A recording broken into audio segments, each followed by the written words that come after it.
Hello বন্ধুরা, good afternoon সকলকে। আজকে যা বর্ষা ওয়েদার, দেখো বর্ষা ওয়েদারে আজকে রান্না হয়েছে খিচুড়ি।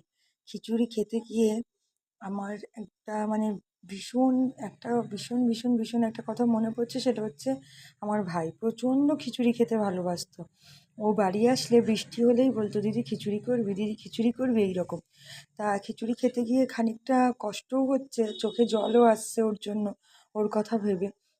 কিন্তু ওই যে আগেই বললাম, আমাকে বাঁচতে হবে, আমার দুটো মেয়ে আছে, আমার হাজবেন্ড আছে, সবার কথা ভেবে আমাকে বাঁচতে হবে, সুস্থ থাকতে হবে। আর ও যেটা করেছে কি বলবো, সেটার তো কোনো কথাই নেই। সেই দুঃখটা আমাদের সারা জীবনের, সারা জীবনের জন্য আমাদের দুঃখ দিয়েও চলে গেল। আর এই দেখো খিচুড়ি রেডি হয়ে গেছে, আর সাথে আছে ইলিশ মাছ ভাজা।